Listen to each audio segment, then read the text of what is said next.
d'années, l'association Air du Temps, organisateur du raid, a pris attache avec Gérard de Mougin, alors président de TT 90, qui a demandé à Jean-Christophe Perrault s'il voulait bien s'occuper de la mise en place du dispositif d'accueil. Il fut décidé de loger les participants à l'hôtel du Paradis des Loups à Giromagny et au logis de l'Ours à Offemont. La Rose des Vents fut retenue pour les repas avec la volonté affirmée de faire travailler Mado. La mission de TT 90 était d'accueillir les concurrents au départ et à l'arrivée, d'assurer la logistique, de ravitailler les appareils en carburant et d'assurer le transport des pilotes dans les différents hôtels, plus le règlement de quelques impondérables. Cette mission, toute bénévole, a conduit le club à mobiliser ses membres et le résultat fut satisfaisant, permettant de faire connaître TT 90 et le terrain de show. Organisé par l'association Air du Temps, Carpath en Roumanie est un raid aérien d'une dizaine de jours destiné à faire découvrir la Roumanie en complément de la navigation internationale. Rendez-vous était pris pour le samedi 26 mai sur l'aérodrome de Chaux. Un briefing suivi d'un repas pris au restaurant de l'aérodrome clôturait la journée avant de rejoindre les hôtels. Pour suivre le raid, nous avons deux reporters pilotes, Patrice Leblond et Michel Mahler du club Barzentov Ultraléger, BUL, qui se trouve au nord de Strasbourg. Patrice et Michel utilisent des autogires MTO. Ils font partie de l'équipe numéro 3 en compagnie de Nicolas Mater, un ami de Longuillon. Le leader du groupe est Dominique Hugli, accompagné de Jean-Pierre Duriot alias Manolo, Jean-François Galster dit Galstuche et Pascal, son passager, complètent le groupe qui compte 5 machines. Bien que la météo ne soit pas excellente, le départ est donné dès Potrominé le dimanche 27 mai. Les vagues de décollage se succèdent. Et quelle est la première étape? Mulhdorf. Oui, Mulhdorf. Mais avant, il faut contourner la CTR de Bâle par le sud, longer sur quelques kilomètres le Rhin, puis, après 2h15 de vol, faire escale à Lötkirch, situé de l'autre côté du lac de Constance. C'est ainsi que se termine la matinée. Un bon repas au restaurant de l'aérodrome, les réservoirs remplis, décollage pour la Bavière. Les Alpes sont noircies par les orages, on fait un crochet par le château de Neuschwanstein, puis arrivé à Mulhdorf, à l'est de Munich. Il est alors près de 16 heures. Aujourd'hui, nous avons parcouru un total de 462 km.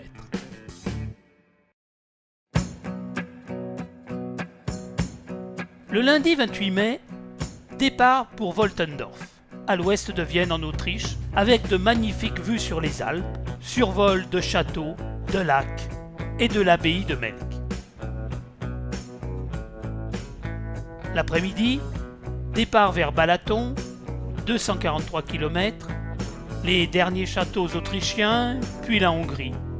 Un pays presque tout plat, et le lac le Balaton, formidable point de repère pour la rive. Mais la joie de se trouver en Hongrie est soudainement mélangée à de l'inquiétude lorsque la police convoque tous les pilotes au commissariat pour avoir violé l'espace aérien hongrois, bien que les plans de vol aient été déposés. Après de longues heures d'attente, voire de nuit blanche pour certains, chaque pilote paiera une amende de 500 € et, ce mardi 29 mai à midi, tous se précipitent pour quitter le territoire hongrois, pour atteindre la Roumanie à Siria, en passant par Szeged, en route pour la Roumanie. Les villages hongrois sont souvent formés le long d'une rue principale et possèdent de nombreux monuments religieux. La frontière est passée à Nagylaki, les lacs en sont les points de repère. Les formalités de douane seront effectuées sur l'aéroport international de Arad, après quoi l'armada se dirigera vers Siria, à 30 km de là.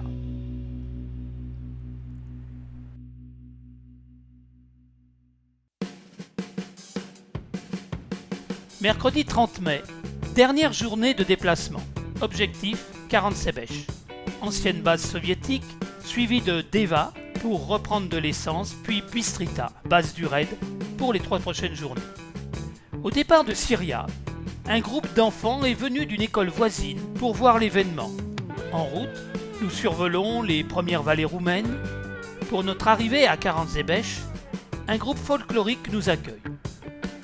Les installations sont grandioses mais anciennes, héritées de l'époque soviétique. Nous sommes tous invités à une table bien garnie, en arrière, les drapeaux nationaux. Vers 17h, nous partons par Deva pour une étape refueling avec des survols grandioses où se mêlent édifices religieux, monuments et même un champ de panneaux photovoltaïques. Les pleins faits, après avoir traversé une nouvelle série de paysages fabuleux, nous atteignons Bistrita, un aérodrome privé à la modernité sans faille.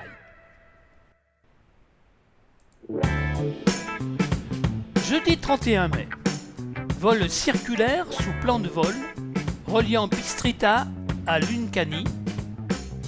Le démarrage des vols est très long car il faut déposer pour chacun des 6 groupes un plan de vol. Alors, on s'occupe en attendant.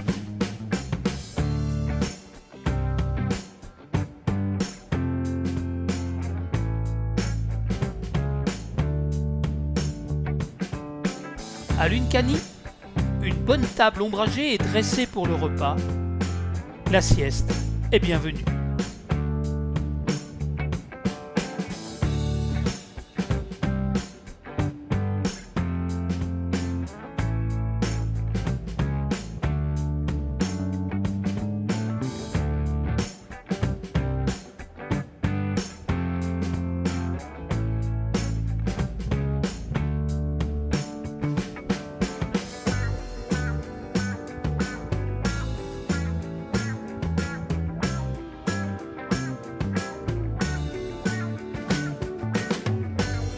Retour par le lac de Kolibata, situé un peu au nord de Bistrita.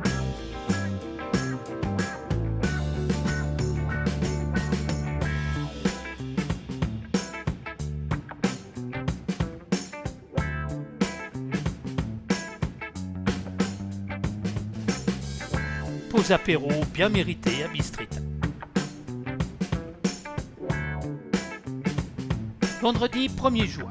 Nouveau vol circulaire vers le château de Dracula, le monastère à Kopermantul, Oraïta, Fratoti et retour à Bistrita. En tout, 427 km.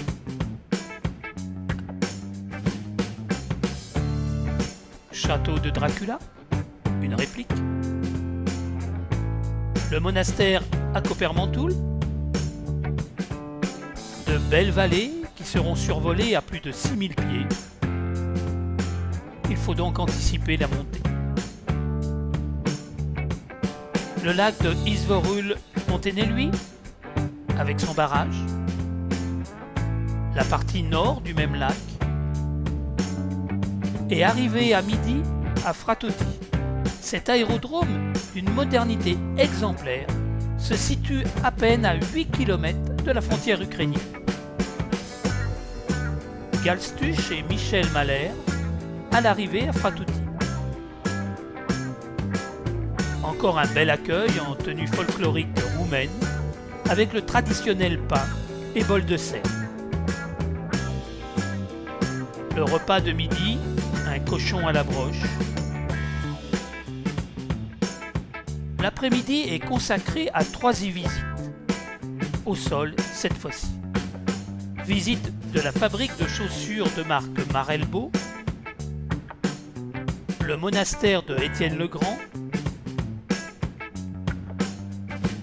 un musée de moto appartenant à un membre de l'aéroclub de Fratoti.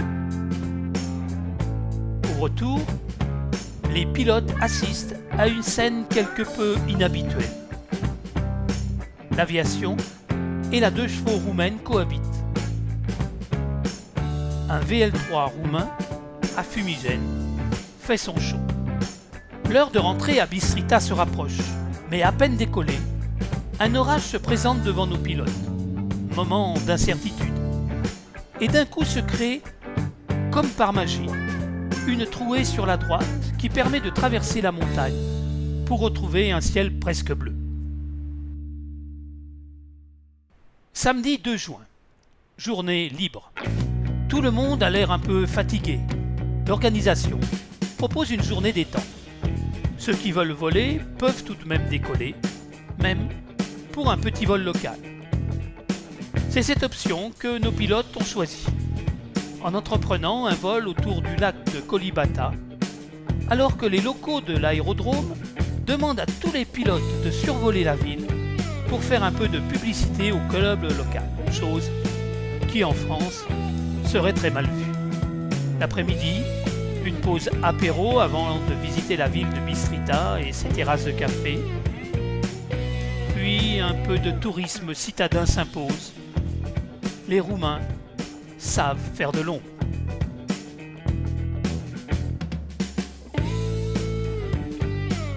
Dimanche 3 juin, 10h, retour vers Devon pour une pause fioul, puis Arad, avec un trajet par le sud dicté par la météo.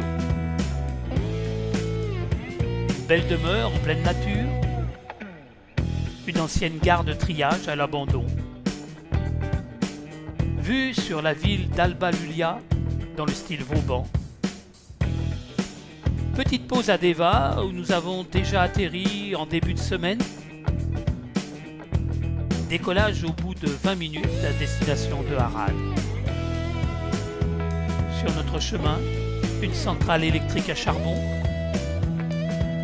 des rivières très sinueuses. Ici, un château en ruine, là, un édifice religieux. Enfin, en vue, la piste d'Arad. Une visite de la ville en soirée.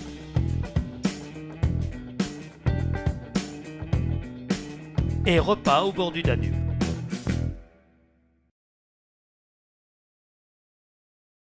Lundi 4 juin, objectif Balaton. 333 km au-dessus du grenier de la Hongrie. Des champs de toutes les couleurs. Avitaillement à Szeged, dans une stricte organisation. Puis Balaton-Kérostur, au bord du lac.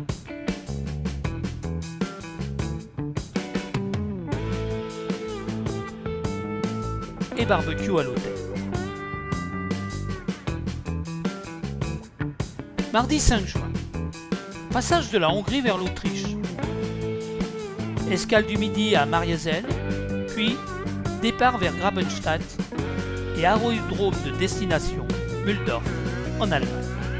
Patrice Leblond et Nicolas Mater, qui volent désormais en passager après un incident sur son autogire, au décollage de Balaton. On les voit ici, au-dessus du lac. Les derniers villages hongrois et enfin les terres de Mozart, Strauss et Freud. Vol au-dessus de la couche nuageuse et traversée des Alpes styriennes pour arriver à Mariazell. Le pays de Mariazell, un cadeau du ciel. Dominique et Jean-Pierre, contents d'être enfin en Autriche, posent avec leur autogire, tandis que Patrice, Nicolas et Michel arrivent sur ce beau terrain où il fait un peu frais. Tout le monde s'active à envoyer les lettres de contestation en Hongrie après un briefing pour la traversée des Alpes. Les équipages s'alignent pour un décollage imminent. La météo est parfaite pour initier nos pilotes alsaciens au vol de montagne, alors que les équipages suisses, eux, se sentent un peu comme à la maison dans ces reliefs. Ici, une vallée près de Salzbourg, le lac à Börsi, le nid d'aigle d'Adolf Hitler à Berchtesgaden, à 6000 pieds, le lac Chiemensee, petite pause sur le terrain de Grabenstadt pour rejoindre, à seulement 20 minutes, Mühldorf, à midi. Refueling des machines, bière bavaroise et frites pour les pilotes, pour une remise en forme après 455 km parcourus. Mercredi 6 juin, dernière branche pour retrouver Belfort Chaud, où l'escadrille est attendue. La joyeuse équipe est toujours en forme et souriante. Une dernière vue sur les Alpes germano-autrichiennes, le lac de Staffelsee en Bavière, avec un îlot en forme de guitare électrique. La route sera équivalente à celle de l'allée, mais les lumières sont bien différentes sur les deux châteaux à Neuschwanstein ce matin. Un peu plus loin, un château en moins bon état. À Leutkirch, pendant que les premiers font le plein, d'autres profitent d'un bon sandwich pour reprendre des forces avant d'entamer la dernière étape, Leutkirch-Belfort. Les abbayes ne manquent pas en Allemagne. Au bout nord du lac de Constance, et Michel arrive sur l'autre rive. Le Rhin fait la frontière germano-helvétique. Ici, le plus long pont couvert en bois d'Europe, à Bad Säckingen-Stein, entre Allemagne et Suisse. Le spectacle des plus grandes chutes d'Europe s'offre aux pilotes à Neuzen-Schäfhausen. Ici, le monastère de Reitnow, en aval des chutes, est un des plus importants bâtiments religieux de Suisse. Après avoir croisé un Airbus A380 en approche sur Zurich, le sol français, le circuit de karting-Essen à Chèvremont, la citadelle de Belfort, le lion de Bartholdi, les étangs du Malsaucy et de la Véronne, et le retour au point de départ, Belfort Chaud.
Les membres du club TT90, basés à Belfort Chaud, se sont bien dévoués pour mettre leurs infrastructures et équipements à disposition du raid. il y a eu une soirée de clôture avec des discours, des remerciements et des chansons. Chaque pilote va rejoindre sa base avec l'envie de participer au prochain raid. Nos reporters, Michel et Patrice, rejoignent Bad Serndorf en se frayant un chemin entre les nuages, heureux d'être rentrés au bercail. Ainsi se termine cette belle aventure, raid en Roumanie 2018, avec quelques 4700 km parcourus sur nos machines exceptionnelles, plus de 50 heures de vol en 12 jours, quelques 700 litres d'essence de consommés par machine et, surtout, la tête remplie de beaucoup de souvenirs. Galstuch, Dominique, Jean-Pierre, Nicolas, Patrice, Michel et toute la bande de copains de ce raid remercient toute l'équipe de l'organisation de l'association de l'Air du Temps, les locaux de l'aérodrome de Belfort, de Daniel Demeyer, le franco-roumain, Marinel et les clubs aéroclubules de Syria, Karazabech, Bistrita, Fratoti et toutes les autres infrastructures qui nous ont accueillis les bras ouverts.